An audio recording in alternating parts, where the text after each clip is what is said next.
Arc ક્વેન્ચિંગ medium વિશે મૂળભૂત વિગતો સમજાવો અથવા તો થોડી બેસિક માહિતી આપો. તો કે જ્યારે સર્કિટ બ્રેકર લોડ ઉપર હોય અથવા તો ફોલ્ટની પરિસ્થિતિમાં હોય અને ત્યારે આપણે એને ઓપન કરી રહ્યા હોઈએ ત્યારે એના જે કોન્ટેક્ટ છે એકબીજાથી અલગ થવાના કારણે આસપાસના વાતાવરણના આયનીકરણને કારણે ઇલેક્ટ્રિક આર્ક ઉત્પન્ન કરે છે.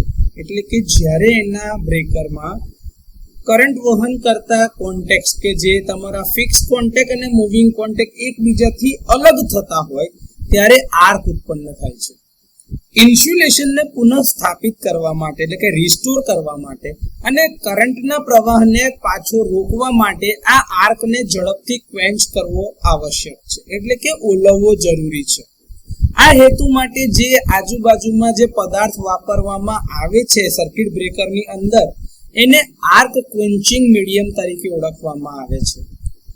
ઓઇલ, એર બ્લાસ્ટ અથવા તો સલ્ફર હેક્સાફ્લોરાઇડ, વેક્યુમ આ બધાનો ઉપયોગ ક્વેન્ચિંગ મીડિયમ તરીકે થાય છે કે જે આર્કને ઝડપથી ઓલવવામાં મદદ કરે છે.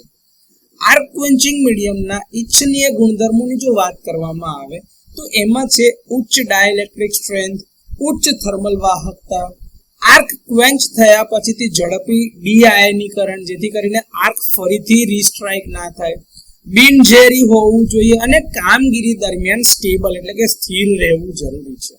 તો આર્ક ક્વેન્ચિંગ મીડિયમ વિશે આ થોડી બેસિક માહિતી છે.